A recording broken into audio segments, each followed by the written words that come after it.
Mwisho wa safari ya Sauti ya Dhahabu, Asha Bossil aagwa kwa heshima kubwa. Safari ya mwisho ya maisha ya mwimbaji nguli wa Bollywood Asha Bossil imehitimishwa kwa heshima zote za kitaifa jijini Mumbai, India. Mashabiki walikusanyika kuiaga sauti hiyo mashuhuri iliyotawala muziki wa India kwa miongo mingi.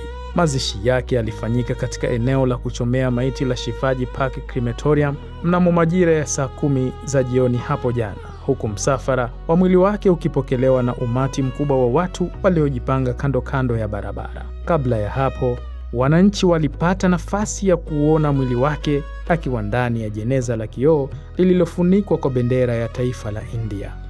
Watu mashuhuri nao wakiwemo Aamir Khan, A.R. Rahman, Sachin Tendulkar na wengineo walifika kutoa heshima zao za mwisho kwa nguli huyo.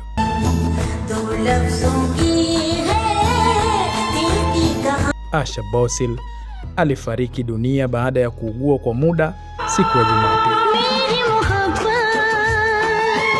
Atakumbukwa milele kupitia nyimbo zake maarufu kama vile Dum Marudum, Chura Liya Hai Tumne, Do Lafzon Ki Hai Dil Ki Kahani na nyinginezo.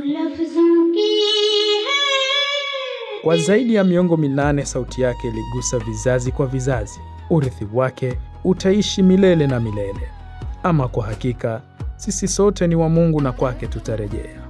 Om Shanti Asha Ji, Aap Hamesha Hamari Dilon Mein Rahenge.